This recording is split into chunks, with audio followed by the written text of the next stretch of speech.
gens, on va réagir à un débat sur le crayon. Sujet du débat, c'est quoi être français? Regardez les personnes qu'ils ont choisi pour débattre. Julien Rochdy et Karim Al-Hanafi. Déjà, moi, il y a un truc de ouf, hein, parce qu'ils le présentent un peu comme ça. Hein. Un musulman et Julien Rochdy débattent. De mettre, c'est-à-dire, c'est quoi le niveau du débat actuel? On met un néo-nazi face à un musulman, en fait? C'est quoi? Sachant que lui, les gens, c'est un musulman assez doux, assez libéral, assez en mode on peut vivre ensemble, il faut être gentil, il faut s'intégrer. Tu vois, c'est même pas... on pourrait s'imaginer, ce qui serait marrant, ce serait un débat entre un néo-nazi et un salaf, tu vois. Même en sachant que mettre sur le même point le salaf et le néo-nazi, c'est une dinguerie. Mais prenons quelqu'un qui est vraiment radical sur la question de l'islam, qui veut assumer un islam un peu fondamentaliste, etc. Et un néo-nazi, là, à la rigueur. D'ailleurs, question à Twitch gauchiste, il y a tout l'extrême droite. Entre un néo-nazi et un salaf, vous êtes de quel côté? Moi, voilà, plutôt du côté du salaf, hein, je vous le dis, parce que le projet néo-nazi, on a vu les exemples dans l'histoire, c'est pas... Ça fait pas mal de morts. Et on rappelle, ceux qui vont dire, ouais, les deux sont antisémites. En termes de chiffres, là où il y a eu le génocide, j'ai l'impression que c'est davantage d'un côté. Je rappelle juste, YouTube, pour YouTube, il y a les liens en description pour me soutenir financièrement. N'hésitez pas à me soutenir financièrement si vous le pouvez. N'hésitez pas à liker, à partager, à commenter la vidéo. Et n'hésitez pas à nous rejoindre sur Twitch. Julien Rochdy défend une identité française traditionnelle. Il est considéré par beaucoup comme un penseur de l'extrême droite française. Et vous le considérez comment, le crayon? C'est pas considéré, c'est quasiment un néo-nazi, hein, qui parle de la blanchité, qui veut virer les immigrés, qui est vraiment dans une identité racialiste. On est vraiment avec un gars qui a une vision racialiste du français. Le français, c'est un blanc. Et donc voilà, le crayon, vous le considérez comment, vous? Non, il est considéré comme... En plus, c'est même pas considéré comme un néo-nazi, juste considéré comme de l'extrême droite française. Ça voudrait dire que c'est pas sûr. On n'est pas sûr que si Rochdy il est de l'extrême droite. En face de lui, Karim, converti à la religion musulmane, défend une vision de la France multiculturelle. Quand on a des millions d'individus qui viennent de se faire... Donc là, on est en train de faire débattre un néo-nazi avec un gars qui est tolérant. Et on se dit, c'est un bon débat, ça. Voilà. Et nous, si on est modéré, on est juste au milieu entre le néo-nazi et le gars tolérant. Notre rôle au crayon, c'est de vous présenter les idées telles qu'elles sont et de ne jamais travailler. Alors pourquoi telles qu'elles sont? Pourquoi vous dites considérées comme d'extrême droite et pourquoi vous dites pas clairement d'extrême droite? Je tiens donc à vous prévenir que certains propos dans cette émission peuvent heurter un public non averti. Et on se demande quel propos de quelle personne va heurter un public non averti. Hein. Voilà, un public non nazi. Bonne vidéo. Être français, ce n'est pas une couleur ni une religion. Faux. Bon, après, Rochdy, totalement racialiste, hein, je l'ai déjà dit, Rochdy, un français, c'est un blanc, et lui, je pense qu'il y a aussi l'héritage chrétien. Et moi, je dirais vrai et faux dans l'idée que, idéalement, être français, normalement, et même dans leur pseudo-universaliste, être français en termes, officiels, être français ne devrait pas être lié à une couleur de peau ou à une religion. Hein. Je rappelle que normalement, la France est laïque, la France est indivisible, il ne doit pas avoir de distinction entre ses citoyens. Et normalement, ça fait 60 ans, ça fait plus de 100 ans qu'on nous rabâche que la France ne voit pas les couleurs. Hein, genre, la France serait colorblind. Donc, officiellement, la France devrait être comme ça. C'est pas lié à une couleur ou à une religion. Et je pense qu'idéalement, ça devrait être comme ça. Mais dans les faits, ça l'est pas. Dans les faits, la France se pense racialement blanche et de tradition chrétienne. Voilà. L'identité française repose d'abord sur l'héritage chrétien. Vrai. Faux. Non, mais là encore, ça veut dire quoi, l'identité française, quoi? Ça veut dire... là aussi, tu as une notion... Et même l'héritage chrétien. Là, d'ailleurs, je suis en train de lire le livre de 100 rois de Pacôme Thielman, qui est excellent. D'ailleurs, c'est horrible parce que je lis Pacôme Thielman comme je le vois dans L'Empire n'a jamais pris fin. J'ai vraiment la voix de Pacôme Thielman en lisant... le roi sans couronne, non, c'est quoi les 100 rois? Non, les 100 rois, je crois que c'est ça le titre du livre. Mais même l'héritage chrétien, quel christianisme? Arrêtez de faire croire qu'il y a eu un christianisme, même dans l'histoire française, et que c'est le seul qui est le seul depuis 2000 ans. J'en peux plus de ces catégories comme ça, là. Ces grosses catégories qu'on pense que ça suffit pour penser la société. L'islam a trouvé sa place dans l'identité française. Faux. Faux. L'immigration est une richesse pour la France. Faux. Je m'en bats les couilles. Je m'en bats les couilles. Voilà, l'idée que on est pour les immigrés seulement si c'est une richesse. Alors, il faudrait savoir ce que c'est une richesse. Mais moi, je m'en fous, en fait. Je n'accueille pas quelqu'un sous prétexte qu'il va m'apporter des richesses ou ça va être un enrichissement.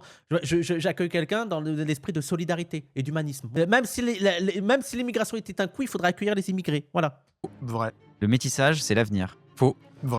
Ouais, mais ça aussi, il n'y a pas besoin de dire vrai et faux. Le métissage a toujours existé, ça existera. Et dans l'histoire de France a été métissée. Les tribus se sont métissées, les cultures se sont métissées. C'est l'histoire de l'humanité. Personne ne vit dans son coin. Les gens ont toujours bougé, les gens ont toujours changé. Les gens, voilà, c'est la vie. Voilà, vrai. Dire que le métissage n'est pas l'avenir, c'est être fou, quoi. C'est pas comprendre l'histoire de la vie, quoi. Toutes les cultures se valent. Oui, ils sont dans le déni du réel. Vrai. Je suis féministe. Vrai. Même lui, il rigole. Même lui, il y croit pas. Même lui, en disant vrai, il y croit pas. Ouais, je suis féministe, ouais. Vrai dans un sens. Les Français ont besoin de plus de spiritualité. Vrai. Vrai. La France est une civilisation en déclin. La France est-elle une civilisation déjà? Voilà, ton affirmation, la France, est-ce que c'est une civilisation? Quel terme tu donnes à civilisation? À nuancer. À nuancer, ça dépend ce qu'on entend par France. Et civilisation aussi, hein, voilà. Mais la civilisation occidentale, européenne, oui, je pourrais même pas dire en déclin, mais en tout cas, je dirais en danger. Les Français sont plus divisés que jamais. Que jamais, je sais pas, parce que dans l'histoire de France, il y a eu beaucoup de grandes divisions Ouais, bah là, il a un peu. Là, je suis plus d'accord avec Rochdy. Je sais pas si c'est le plus divisé qui soit, hein, oui. entre Français, mais c'est vrai que les divisions sont très sévères aujourd'hui. Il est temps de réunir. Vrai. Faut toujours essayer de réunir. Toujours essayer. Sans les Arabes. Réunir qui? Réunir qui? Je pourrais être ami avec la personne en face de moi. Je pense que oui. Mais ça, je n'en peux Qu'est-ce qu'être plus. français Je n'en peux plus de ça. Je peux être ami, mais je m'en bats les couilles. Peut-être individuellement, il y a quelqu'un qui pourrait me faire marrer. C'est un droitard. Faut arrêter. Je peux être ami. Je m'en bats les couilles de ça. C'est pas le sujet. Le sujet, c'est pas si je peux être ami avec lui ou pas ami avec lui. C'est quel ordre politique on met en avant. Ah putain, je peux être ami en face. Vous voyez? Si on peut être ami, c'est que c'est bon. On peut vivre ensemble, quoi. Aujourd'hui, à la base, c'est un héritage ethnique. C'est-à-dire qu'en gros, il y avait un peuple qui était là, et ce peuple-là, il avait une ethnie, et ensuite, les descendants l'ont perpétré. Petit rappel, petite promo pour ce livre à la fabrique, parce que là, c'est bon, là, j'en ai marre. Au départ, il y avait un peuple, il était là, il s'est perpétué, voilà. Hurle avant la fin de la première phrase. Oui, parce que c'est débile, déjà, c'est débile. Allez lire cet excellent livre, La France éternelle, une enquête archéologique, pour voir à quel point c'est débile, quoi. Déjà, un peuple était là, paf, d'un coup. Un peuple était là et ils se sont perpétués. Donc jusque-là, il n'y a pas de problème. Parce que là, tout allait bien. Voilà, leur prémisse, la base du débat est déjà débile. Au départ, il y avait un peuple, il s'est perpétué. C'est ça la France. Non. Tout allait bien. Sauf que le problème, c'est que, à ma connaissance, je peux me tromper, je ne connais aucun immigré ou étranger qui va souhaiter appartenir ethniquement au peuple français. Tout allait bien, oui. Au départ, tout allait bien. Il y avait un peuple, il était là, tout allait bien. Quand je rappelle quand même que même dans le mythe national, la France a été fondée par la défaite de Vercingétorix. Hein. C'est l'un d'une des dates fondatrices de la France. Donc tout allait pas bien, quoi. On a déjà perdu au départ. Il était une fois. Ça n'existe pas par quelqu'un qui serait un complexé interne ou qui aurait une maladie psychologique. C'est ce qu'on appelle un assimilé, normalement. Même pas. Parce qu'un assimilé, il veut simplement être Un assimilé désigne une personne qui adopte pleinement la culture, Bien les vu. normes. Oh, en C'est ce qu'on général. appelle un intégré, ça. Non, Il y a une distinction à avoir entre Oui, l'assimilé, entre l'assimilé, l'intégré intégré. et le non-intégré, Sauf que non-assimilé. Là, je parle ethniquement. C'est-à-dire qu'en gros, jamais, je ne connais pas moi-même un assimilé, quelqu'un qui va. Mais attends, si tu vas sur le débat ethnique, comment tu peux faire pour... Tu comprends bien que... si tu vas sur les identités ethniques, un arabe ne peut pas s'intégrer ethniquement. Ça voudrait dire quoi? Genre un immigré, comment il peut s'intégrer ethniquement parlant? Se dire je suis français, blanc ou autre, alors qu'il n'a rien à voir avec ce peuple de base. Non, mais il y en a qui veulent Ça, se c'est fondre dans ce peuple Ça, ethnique. donc ça, je suis d'accord. Ça, c'est ce qu'on appelle les assimilés. Et encore, il y a il y a plusieurs catégories. Après, il y a ce qu'on appelle, c'est là où il va y avoir une divergence, c'est l'identité civique. Et là, c'est un problème. Oui, mais déjà, rien que l'identité ethnique, tu comprends bien qu'il y a eu toujours des étrangers qui sont venus sur le territoire qu'on appelle la France et on les a intégrés à ce pays, quoi. Je veux dire, le truc de l'ethnicité, c'est pas ça qui compte. C'est pas ça le problème. Pourquoi? Parce que, et même l'identité ethnique, il y a un problème qui se pose. Les Français qui sont naturalisés, autrement, effectivement, les immigrés qui sont Bon, c'est un peu brouillon, hein, on est d'accord. Hein. naturalisés français, ils ont des descendants. Ces descendants-là, étant donné qu'il y en a un qui était français auparavant, est-ce que, selon toi, ils deviennent aussi français par ce biais-là? Deuxièmement, l'identité civique. Est-ce que l'identité civique pose un vrai problème? L'identité civique, c'est quoi? C'est juste un contrat administratif ou un contrat social qui te permet d'avoir... C'est ce que eux appellent les Français de papier. Ouais, c'est ça ce qu'il appelle l'identité civique. C'est les fachos qui m'ont parlé français de papier. C'est moi, par exemple. Moi, par exemple, pour ces gens-là, je suis un français de papier. Et j'ai envie de leur dire oui, administrativement, je suis français de papier. Moi, ça me suffit. Hein. Je ne cherche pas à être le français de l'extrême droite. Hein. C'est pour vous, être un français, c'est être un blanc chrétien facho. Je ne suis pas français, il n'y a pas de souci. Mais après, je suis désolé pour vous. Dans la France actuelle, je suis français. Eh ouais. Voir les droits fondamentaux de n'importe quel citoyen, et que ce soit voilà, la médecine, enfin, mais le travail ou autre. Et donc, toutes ces choses-là te permettent simplement de vivre en société. Donc, des immigrés qui viennent dans un pays et qui, ensuite, contractent cette nationalité si on leur octroie.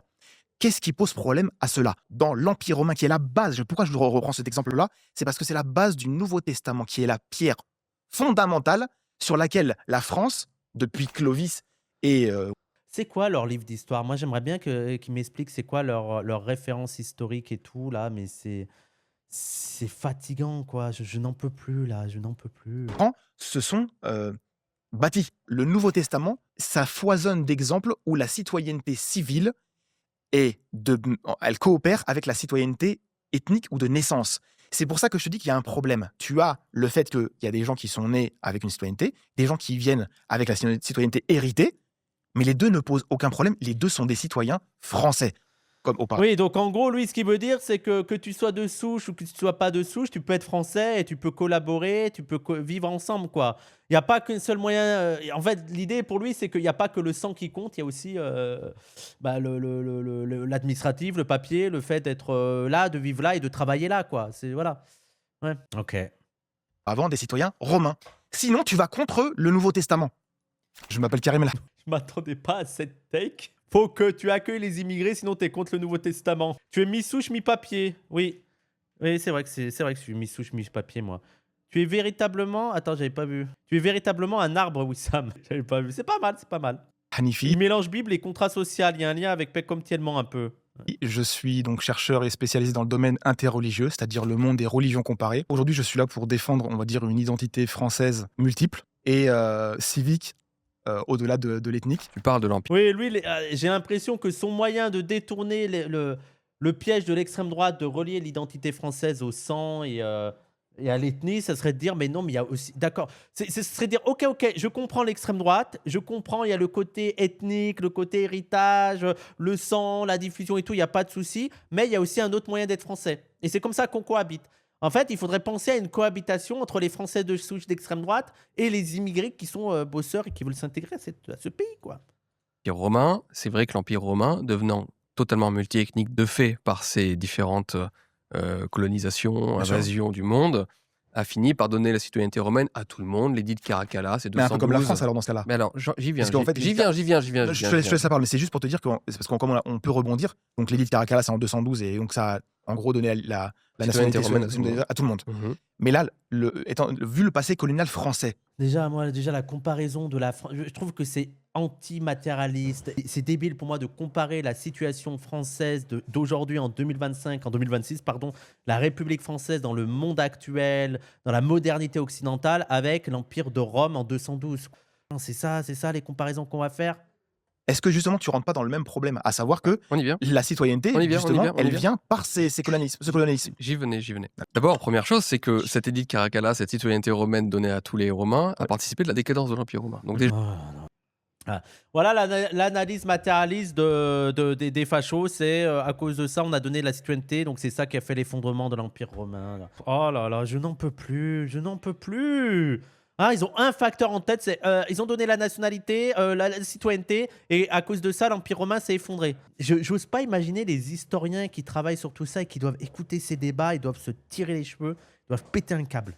si tu essaies de me convaincre que c'est une bonne chose, tu pars très mal, parce que l'Empire romain est entré justement dans sa phase multiethnique à affiler la citoyenneté française. Lapsus révélateur. Alors que l'Empire n'a jamais pris fin, pas mal. Sa citoyenneté romaine à tout le monde, et ensuite entrer à partir de ce processus dans une décadence qui l'amènera à sa fin, tout simplement, et à son échec final. Mais c'est pas la citoyenneté Empire romain sur lequel qui a la été chrétienté, naissant. parce que tu me parles de la chrétienté, ah Oui. si, on pourra en parler. La chrétienté Enfin, a ensuite développé une nouvelle tradition, Oui. à savoir une tradition qui est devenue de plus en plus nationale, avec l'idée que la foi pouvait être universel. Et ça aussi, pas comme tellement, je n'ose pas imaginer comment ils fulminent et les chrétiens anarchistes de gauche, comment ils doivent fulminer en lisant la vie de Jésus et en voyant l'extrême droite se réclamer de Jésus. Tu dois péter un câble.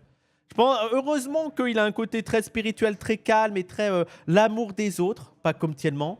Très Jésus là-dedans. Pardonne-leur, ils ne savent pas ce qu'ils font, mais comment tu dois devenir fou de mobiliser Jésus pour faire les lois les plus racistes qui soient, c'est un truc de fou. Devait être universel, parce que la C'était vérité n'a pas de obligatoire, frontières, nous sommes exactement. d'accord, mais que la citoyenneté, l'appartenance aux nations, ce qui est à César et non pas à Dieu, n'est-ce pas, Oui. eh bien, devait se vivre de façon séculière, de façon enracinée, de façon des communautés qui sont très identifiées, très situées géographiquement, historiquement, culturellement. La chrétienté européenne a ensuite fleuri sur cette idée, et elle est sortie justement de cet empire. La chrétienté, il n'y a qu'une forme de chrétienté. Tu mets aussi de côté tous les débats internes, toutes les luttes internes dans le monde chrétien pour savoir quelle est la vision de la chrétienté qu'il faut promouvoir, sachant qu'aussi que cette vision de la chrétienté n'était pas liée seulement à des débats théologiques, mais aussi à des débats politiques et de rapport avec les royaumes, de qui avait le lead, qui... Voilà, non, il y a la chrétienté, voilà, l'histoire selon ces gens-là, c'est d'un coup il y a eu la chrétienté a imposé ça, et ça y est, on est arrivé, ça fait des chocs à pic, on est en 2025, il faut virer les étrangers. C'est bon, j'en peux plus. Empire babylonien romain pour entrer dans une nouvelle conception des choses avec l'Église qui, elle, est universelle, qui appartient L'Église est universelle. à tout le monde. C'est pour ça que l'Église s'est propagée à coloniser la Terre entière. Hein. C'est seulement parce qu'elle est universelle, quoi. Politique qui est particulière, spécifique et différenciée, au point même D'accord. que la grande tradition européenne, c'est celle du Saint-Empire romain germanique, dans lequel toutes les petites provinces, plein de petits royaumes fleurissaient et avaient le droit à leur indépendance politique, tout en appartenant bien sûr à la chrétienté, avec un grand C, c'est-à-dire D'accord. une tradition. On fait abstraction assez furtivement. On ne parle pas du tout aussi des guerres de religion interne. Hein. Est-ce qu'il va nous parler aussi des guerres entre protestants et catholiques qui ont plutôt été, il me semble, hein, des guerres assez sanglantes. Hein. Mais bref, allez, c'est pas grave. Allez. On s'en fout, ça, c'est l'histoire pour les nuls, les gens. Sachant qu'en plus, la guerre de 30 ans, t'avais donc conflit entre protestants et catholiques, mais en plus, après, t'avais les catholiques de France qui avaient soutenu les protestants parce qu'ils voulaient pas voir l'Empire germain s'étaler et tout. Donc, tu vois à quel point, je veux dire, c'est débile, ces lectures à coups de religion, tac, en fait, si ça... Non, faut arrêter, les gens. Faut arrêter. Faut avoir une analyse matérialiste de ces conflits-là. Mais faut arrêter avec ces grandes idées, genre, il y a l'église, elle est arrivée, elle a imposé ça, tac, c'est bon, là. On devrait, Il n'y a pas eu du tout de lutte politique pour fixer la doctrine catholique. Non, ça a juste mis 4 siècles. apparemment faire comme les Romains. Déjà, puisque je viens de te montrer que ça a participé plutôt de la décadence romaine, je vois pas pourquoi on devrait le faire. Mais t'as rien prouvé. En fait, il a juste dit 212, Rome a donné la nationalité, la citoyenneté à tout le monde. Et t'as dit, ouais, ça a participé à la décadence romaine. Tu n'as pas expliqué pourquoi. Il suffit pas d'affirmer quelque chose pour que ce soit prouvé, quoi. Tu vois, il faut que tu nous prouves que c'est vraiment ça qui a participé à l'effondrement de l'Empire romain. Donc tu n'as rien prouvé, frère. Maintenant, tu me dis qu'on a colonisé effectivement d'autres pays, etc. Mais je te rappelle aujourd'hui qu'on donne la citoyenneté à des gens que nous n'avons même pas colonisés dans notre histoire. Le problème est européen. Mais l'idée, c'est pas de donner la citoyenneté seulement aux gens qu'on a colonisés. Ça marche pas comme ça, la vie. Hein. Mais c'est pas nouveau. Hein. C'est pas avec l'arrivée des Noirs et des Arabes. On a donné de la citoyenneté à des Européens qu'on n'a pas colonisés. On n'a pas colonisé les Polonais. La Pologne, on a nationalisé les Polonais, quoi. Colonisé personne, ils sont obligés de donner la citoyenneté suédoise à des Pakistanais, à des Marocains, à des gens qui viennent. À des Arabes. Ils sont obligés de donner la colonisation. En plus, j'aime bien le truc, ils sont obligés. Les Suédois, ils sont obligés de le faire. Genre, le gouvernement suédois, il est obligé. C'est l'Afghan. L'Afghan, il arrive, il est en Suède, il fait hey, t'as intérêt à me donner la citoyenneté. Non, je ne pas. D'ailleurs, on ne met pas en perspective aussi le fonctionnement du marché du travail, le fait qu'on ait besoin, hein, le capitalisme a besoin de travailleurs immigrés pour occuper les emplois les plus précaires et les plus mal payés, ceux que veulent plus faire les nationaux. Et donc, il y a besoin de ramener de l'immigration. Non, on oublie tout ça. Hein, tout ce qui est la structure économique et tout, on oublie. La mondialisation, c'est quelque chose de normal. Bah voilà, donc on est plus dans l'Empire romain déjà. Là, on est dans une nouvelle sphère qui s'appelle la mondialisation. Et maintenant, donc, si on entre dans l'idée de la mondialisation, eh bien, je constate qu'effectivement, on a pu croire dans les années 90 à un monde sans frontières, colorblind. C'était l'ère, tu te rappelles, de Michael Jackson. C'était peut-être ton enfance aussi, c'était la mienne. Hein. Rappelons quand même que l'ère du colorblind, comme il l'appelle dans les années 90, 80, 90, avec l'idée qu'on est tous frères, on est tous ensemble. We are the world, we are the world. Eh, c'est pas les gauchistes, ça. Ça, c'est vraiment l'un des symptômes de la chute des perspectives révolutionnaires communistes.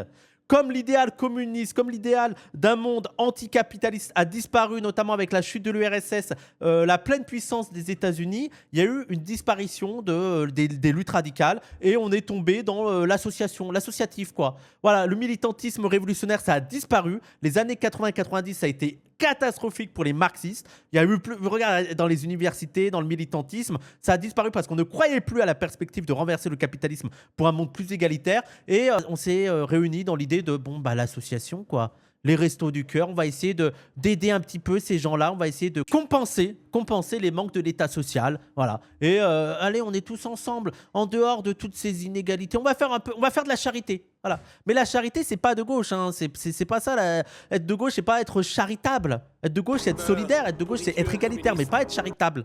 Ça, c'est vraiment une valeur de droite, quoi. Non, mais je leur donne un petit peu, quoi. Voilà. Les mêmes, chantons la farandole et le monde sera uni, nous sommes dans la fin de l'histoire, etc. Nous avons... Mais la fin de l'histoire, c'est toujours pas les marxistes, quoi. C'est toujours pas nous. C'est vraiment une théorie libérale en mode c'est bon, l'Occident a gagné, voilà, on va imposer ce modèle-là à l'ensemble de l'humanité et c'est terminé. Comment on peut nous mettre sur le dos la fin de l'histoire, quoi? On vécu cette utopie-là, j'y ai cru quand j'étais gamin, je constate qu'elle ne fonctionne pas, que nous sommes entrés dans... Comment il mélange tout? Mais comment il mélange tout? Mais c'est une folie. Lui, il est en train de nous dire, il a cru au discours libéral, de melting pot, sans toucher les structures économiques, de juste la tolérance. Ok, on est différents, il y a des riches, il y a des pauvres, mais est-ce qu'on peut s'aimer? Et il nous le remet sur le dos et en mode, lui, parce que lui, il y a cru. Hein. Dans une ère qui s'appelle la démondialisation, dans laquelle les civilisations se reconcentrent sur elles-mêmes et dans laquelle on retrouve cette notion d'identité qui est, je le répète, indispensable à tout individu. Maintenant, Regarde, tu me dis qu'on est capable de vivre les identités. Oui. Il confond le néolibéralisme et le communisme. Non, mais ça, c'est vraiment le truc des droitards, de nous mettre sur le dos des choses qui sont pas de nous, quoi. Sur un même pays et avec une même citoyenneté, oui. J'en reviens à ce que je te disais dès le début. Quand tout marche, quand l'Empire romain fonctionne avec l'économie est florissante, pourquoi pas? Les individus entre eux peuvent avoir des liens fonctionnels, c'est-à-dire que on peut appartenir à des cultures, des traditions, des religions différentes, mais parce que j'ai besoin de toi pour bosser et que tu as besoin de moi pour, je sais pas moi, payer mes taxes. J'ai besoin de l'immigré pour bosser et toi, tu as besoin de moi parce que tu n'as pas de thunes. Voilà, là, c'est une bonne entente. C'est ça le libéralisme. On peut s'entendre, en fait. C'est le contrat social. C'est-à-dire qu'il y a des gens, ils ont de l'argent. Il y en a d'autres, ils n'ont pas d'argent. Ben, ils s'entendent. Celui qui n'a pas d'argent, il travaille pour celui qui a de l'argent. C'est la belle vie. C'est ça le monde idéal. C'est ça qu'on veut.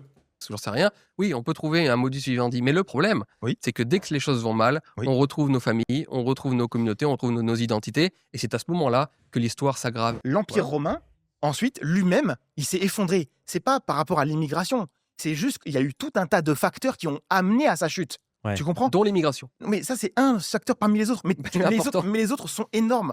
Et de nos jours, l'immigration est un facteur très important. Non. Et là, il suffit qu'ils le disent. Hein, l'immigration a été un facteur très, très, très, très important. D'ailleurs, je rappelle aussi que parler d'immigration, il faut aussi dire ça parce que ces anachronismes, je n'en peux plus.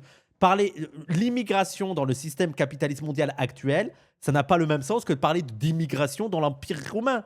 Vous comprenez bien que ce n'est pas les mêmes mécanismes qui sont en cours. C'est parce que cette migration, elle a juste profité d'un moment de grande faiblesse interne qui touchait l'Empire d'Occident. Est-ce que tu peux me citer un pays dans le monde qui a pu bénéficier vraiment de d'une situation dans laquelle l'ethnie majoritaire devenait minoritaire et bénéficiait d'une immigration totalement incontrôlée et folle? Lui, l'exemple des États-Unis, ça prouverait, l'exemple des États-Unis dans son truc à lui, ça prouverait que les États-Unis, l'Australie, le Canada sont des exemples de ce qu'il ne faut pas faire. Voilà. Donc ça voudrait dire qu'il est s'il est dans sa logique à lui, c'est les Blancs des États-Unis, vous devez partir, les Blancs de l'Australie, vous devez partir, et les Blancs du Canada, vous devez partir. C'est ça son truc. Mais je ne sais pas s'il est au courant, mais il faut parler aussi en termes d'ethnie en France. Quelle ethnie devient majoritaire? Déjà, est-ce qu'il y a une ethnie française qui existe? Est-ce qu'on considère que, je sais pas, un Français d'origine italienne est d'ethnie française, un Français d'origine polonaise est de l'ethnie française? Parce que si on parle même d'ethnie française, est-ce que ça fait pas un moment que l'ethnie française a été grand remplacée?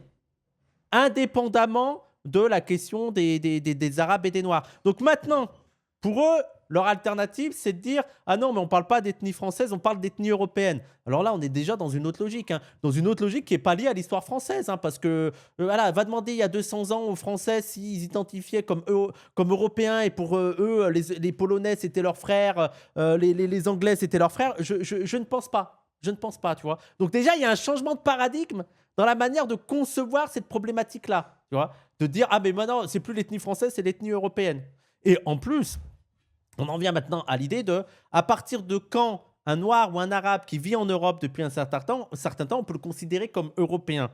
Et donc, eux, comme ils sont dans une perspective racialiste, il n'y a aucun moment, même 100 ans, même 150 ans, il vivra en Europe, il ne sera pas européen parce que pour eux, en fait, c'est juste la défense de la blanchité, quoi. Est-ce que tu peux me citer un Alors, pays dans le monde qui a béni les pays- dans toute non, l'histoire? Tous les Ça pays. n'est jamais arrivé. Oui, mais le problème, c'est que la On va me mondialisation. parler des États-Unis, mais Non. les États-Unis, c'est un cas très particulier, c'était des Non, mais chrétiens la blancs. mondialisation. Ouais, mais non, mais les États-Unis, ça confirme ton exemple. Les États-Unis, ça confirme que parce que la population majoritaire a été détruite par une autre population, donc ça confirmerait ton exemple. Mais là, c'est le problème de la colonisation. Mais je ne sais pas aussi dans quelle histoire tu as une... je veux dire, c'est assez rare que... je veux dire, c'est très moderne. Je ne sais pas si on a d'autres exemples d'une arrivée massive d'une population située dans un autre pays qui remplace la population d'un autre pays. Est-ce qu'on a des exemples dans l'histoire? Parce qu'il me semble que, par exemple, les conquêtes médiévales, les conquêtes dans l'Antiquité, c'était pas forcément des conquêtes non plus des remplacements de population. C'est juste que administrativement, ça devenait le pouvoir de l'envahisseur, mais il me semble pas que la population venait remplacer la population. Il me semble que là, vraiment, avec la modernité, on a vraiment d'autres perspectives de colonisation, mais de remplacement de population. Oui, bah oui, il y a les États-Unis, l'Australie, mais les gens, c'est moderne. Australie, Canada, mais je vois pas dans l'histoire avant ça un truc où on a remplacé la population, quoi. De nos... Les Vikings aussi, mais même, je veux dire, les Vikings, les gens, c'était pas... Même le terme Viking, d'ailleurs, ça n'a pas de sens. Il n'y a pas une culture viking, il n'y a pas une ethnie viking. Viking, c'était l'idée de conquête avec les bateaux et tout. C'était un mode de vie, mais ce n'était pas une ethnie en tant que telle, les Vikings. On a rassemblé Vikings, on a rassemblé plein de cultures, plein d'ethnies, plein de groupes sous le terme viking. Mais même viking, ça n'a pas de sens, quoi. La Kanaki, les gens, là, je suis en train de vous dire, c'est toujours dans la période moderne. Dans la période moderne de la colonisation. Est-ce qu'avant la période moderne de la colonisation, du capitalisme moderne, on a eu des exemples là d'un pays, d'un territoire dont la population a été remplacée par une autre population? On voit que les exemples sont très rares avant la modernité capitaliste. Alors qu'avec la modernité capitaliste, il y a eu plein de projets de colonisation et de remplacement de peuplement, quoi. Cela, c'est-à-dire qu'en gros, on vit... Nous sommes d'accord. D'accord. Donc, il y a une migration qui est tout à fait normale. Elle est légitime. Elle est compréhensible, disons. C'est ça. Toi-même, tu as été, de ce que j'ai compris, tu as été en Corse pendant un certain temps. Donc, tu as migré de la France vers un autre pays. Et ce pays-là, et même ton fils y est né, si j'ai bien compris. Mais moi, j'ai pas voulu amener ma culture à des choses en Corse. Quoique c'était facile parce qu'entre le marron, la châtaigne et le fromage de chèvre, on était très proches. Tu as tout à fait le droit, Julien, de la ramener. Tu peux ramener. Tout tu peux ramener. Non. Ce que tu es. Pourquoi j'avais beaucoup faut être d'amis corses. assimilé? Mais donc, ça, moi, c'est toujours la proposition que je dis aux fachos, parce qu'il est en mode, on doit pas ramener notre culture. Donc, on est d'accord que Rushdie lutte contre les États-Unis d'Amérique. Rushdie lutte pour que les États-Unis d'Amérique reviennent aux natifs américains. Moi, c'est ma position de base. Avant que nous, on parte, faut que les autres y partent. Nous, les Noirs et les Arabes, on partira de France quand les Blancs partiront des États-Unis, du Canada, d'Afrique du Sud et d'Australie. Une fois que vous serez partis de ces territoires qui ne sont pas les vôtres, selon votre logique même, alors, ok, j'accepterai de partir de France. Mais tant que vous ne mettez pas en pratique vos idées, avec l'idée de rémigration, bah, moi, je parlerai d'hypocrisie. Voilà, c'est tout. Voilà, je suis dans votre logique à vous, c'est tout. J'avais voulu imposer la culture française sur l'identité métropolitaine française. en Qu'est-ce Corse. qui fait l'identité française aujourd'hui, justement? L'identité française d'aujourd'hui, elle est plurielle. Elle est, comme je t'ai dit, elle est ethnique et elle est civique. Les gens qui font partie, qui se rattachent, on va dire, à l'Olivier, comme disait le Nouveau Testament, eh ben c'est simple. Ils sont là, ils sont citoyens français de la même manière, ils font exactement les mêmes choses que toi, ils bénéficient un même traitement. Pourquoi est-ce que tu viendrais t'opposer à cela? Otek, tu choisis pas de ramener ta culture ou non, c'est en toi et c'est dans les yeux des gens quand ils te regardent, même si tu le caches.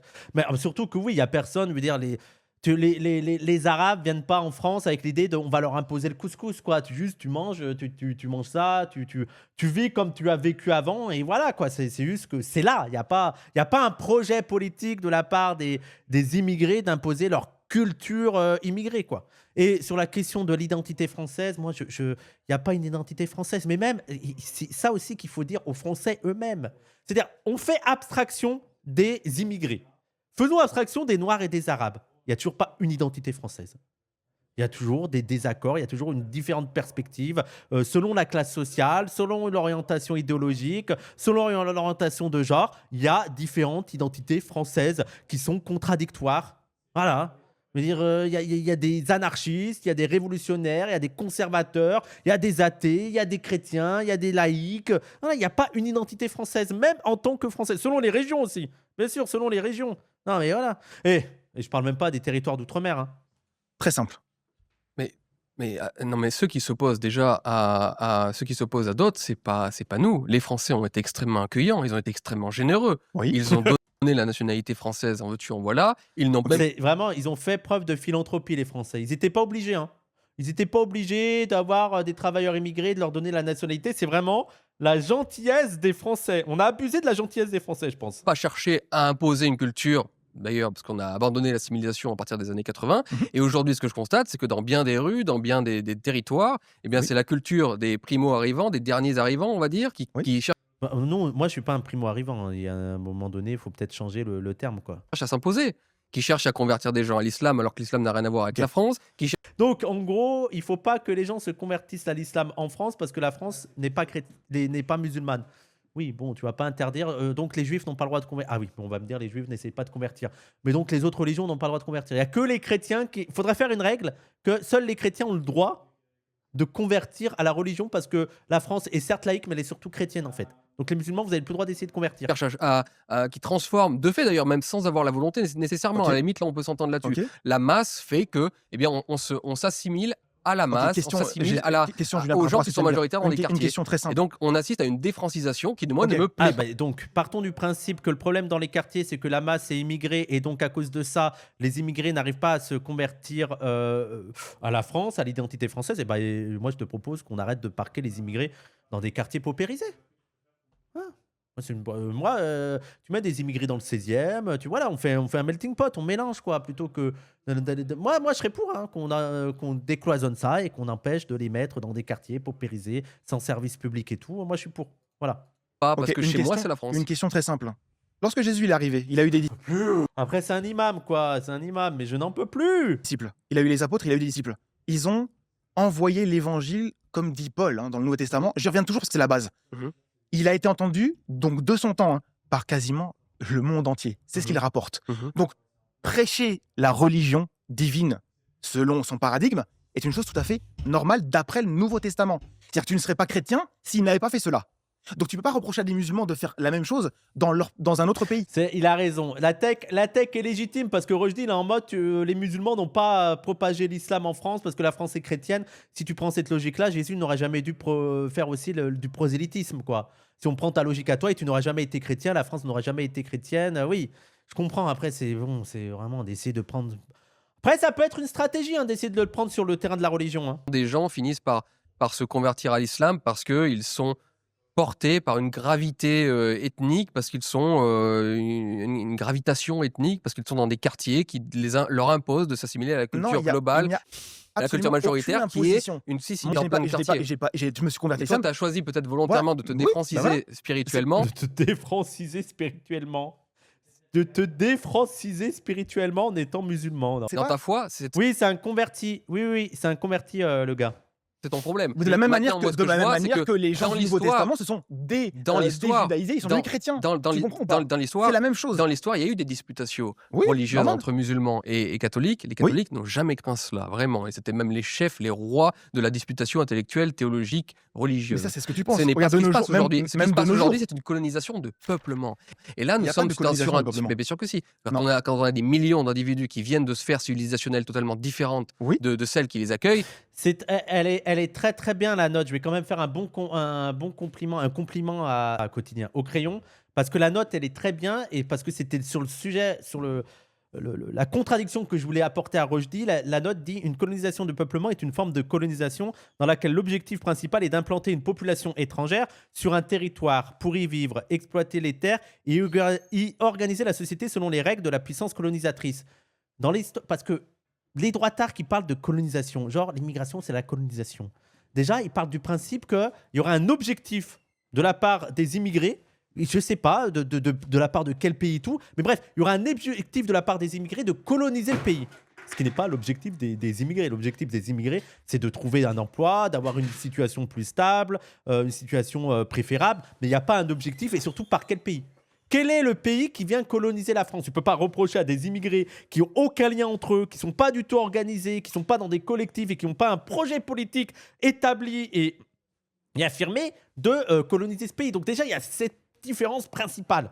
Il n'y a pas un objectif politique de coloniser le pays. Donc tu ne peux pas parler de colonisation. Et surtout, pour moi, le point principal à mettre en avant, c'est la question économique. Parce que quand on parlait de colonisation, que ce soit pour l'Algérie, que ce soit pour le Vietnam, que ce soit... Parce qu'il faut rappeler aussi qu'il y a une petite colonisation de peuplement qui n'a pas très bien marché, mais en Indochine, tu vois. Il y a eu une colonisation aussi de peuplement en Israël, il y a eu une colonisation de peuplement en Amérique, mais la pensée principale, c'est que les colonisés, les colonisateurs, les personnes qui venaient coloniser, ils avaient un avantage matériel. Les droitards, c'est très pratique pour eux de ne pas parler des conditions socio-économiques. C'est-à-dire que quand tu es colonisateur, tu as des avantages économiques par rapport aux colonisés. C'est-à-dire que les colonisateurs occupaient des strates supérieures aux colonisés.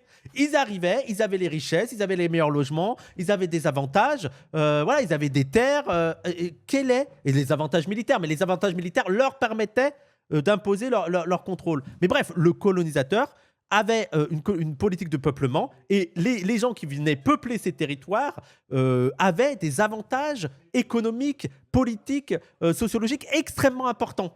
Ne serait-ce que l'accès à l'éducation, l'accès aux terres, l'accès au travail. Voilà. Est-ce que c'est le cas pour les immigrés qui viennent en France? Moi, je veux bien que si vous avez des chiffres qui montrent que les immigrés qui viennent en France vivent mieux tendanciellement que les locaux, moi, je veux les voir, ces chiffres. Je veux les voir. Mais vous ne les avez pas. Parce que tendanciellement, les immigrés qui viennent en France occupent les strates les plus basses de la société, occupent les emplois les plus précaires et les emplois les plus difficiles. Donc, ce n'est pas du tout une colonisation, ne serait-ce parce qu'il n'y a pas d'objectif politique de colonisation. Il n'y a pas un pays tiers qui vient coloniser et exploiter les richesses pour les avoir pour lui-même. Et les colonisateurs, les immigrés ne vivent pas mieux que les locaux. Donc, il n'y a pas de colonisation. Si vraiment l'Algérie était là en mode allez, on va prendre la France, on va amener des Algériens, ils vont prendre la richesse, ils vont vivre mieux que les Français. Hein. Il faudrait que les Algériens vivent mieux que les Français et même sur le dos des Français. Il faudrait qu'en plus, parce que le colonisateur vit sur l'exploitation des colonisés, ce qui n'est pas le cas. Les immigrés vivent tendanciellement moins bien, des situations plus précaires que les locaux. Donc il n'y a pas de colonisation. Voilà, tout simplement. Oui. On appelle ça une colonisation. C'est pas une colonisation violente nécessairement, quoi qu'elle peut le devenir, oui. Mais en tout cas, c'est une colonisation démocratique. Pour moi, c'était colonisation groupe qui peuple un endroit. On dit colonisation pour les homo sapiens qui sont sortis d'Afrique pour coloniser le monde entier. On le dit aussi pour les animaux sauvages. Sauf que là, quand eux reprennent la colonisation, quand ils parlent de colonisation, ils font référence à la colonisation qu'a fait la France, à la colonisation dans la modernité capitaliste. Et la colonisation dans la modernité capitaliste se solde par ça. Mais même parlons même de colonisation de peuplement. Il n'y a pas une colonisation de peuplement. Il n'y a pas il n'y a pas une occupation, il n'y a pas un remplacement de la population. Il y a de plus en plus de Noirs et d'Arabes, mais avant qu'ils deviennent majoritaires, il y a un certain temps, et même, ça voudrait dire que dans cette perspective-là, de l'idée qu'il y a plus de Noirs et d'Arabes en France, il faudra adopter une lecture racialiste qui considérait que peu importe le temps dans lequel, le temps que ces Noirs et ces Arabes sont en France, peu importe combien de temps ça fait qu'ils sont en France, ils seront toujours Noirs et Arabes. Et donc, cette politique, cette notion même de colonisation sur le temps long des Noirs et des Arabes qui vivent en France, tu ne peux l'avoir que si tu as une logique racialiste avec l'idée que les Noirs et les Arabes seront toute leur vie que des Noirs et des Arabes. Et jamais des Français, jamais des locaux, voilà. Donc tu ne peux... Cette logique de colonisation, quand tu parles des immigrés en France, ça ne peut être adéquate qu'avec une vision racialiste de la France. Et d'ailleurs, on oublie beaucoup, parce qu'ils parlent des Arabes, mais ils sont aussi pas contents qu'il y a des Noirs, quand ils voient des Noirs. Ils ont l'air d'oublier qu'il y a des Noirs. Ils sont plus français, hein, ils sont français depuis plus longtemps que, je sais pas, la Corse, Nice, tout ça, quoi. Je veux dire, il y a que ce soit la Guadeloupe, la Martinique, la Kanaki, ça fait des centaines d'années qu'ils sont Mayotte. Voilà, et d'ailleurs, c'est l'un des arguments de Mayotte. Hein. Mayotte était française avant Nice. Ça fait des centaines d'années qu'ils sont français. Et pour les droitards, c'est toujours de la colonisation de voir des Noirs en France. Hein. Géographique. Mais ça, C'est des millions de personnes mais c'est qui une migration normale. Comme il y avait au s'installent sein dans de un pays. l'Empire romain. Non, mais l'Empire romain, on est mort. Donc Oui, mais ne me non, demande pas il n'est d'accepter pas que mort ça à arrive cause de ça. à l'Europe. Il n'est pas mort à cause de ça. Ça, C'est à toi cause qui d'un le dis. déclin qui a multifactoriel Comme par qui a hasard, mené à cela. Comme par hasard, c'était parallèle à ce déclin. Non, Alors ça a c'est pris bizarre. des siècles, ça a pris de Non, mais nombreux siècles. comme par hasard, le fait que l'Empire Il faudrait apprendre quelque chose à Rushdie. Hein.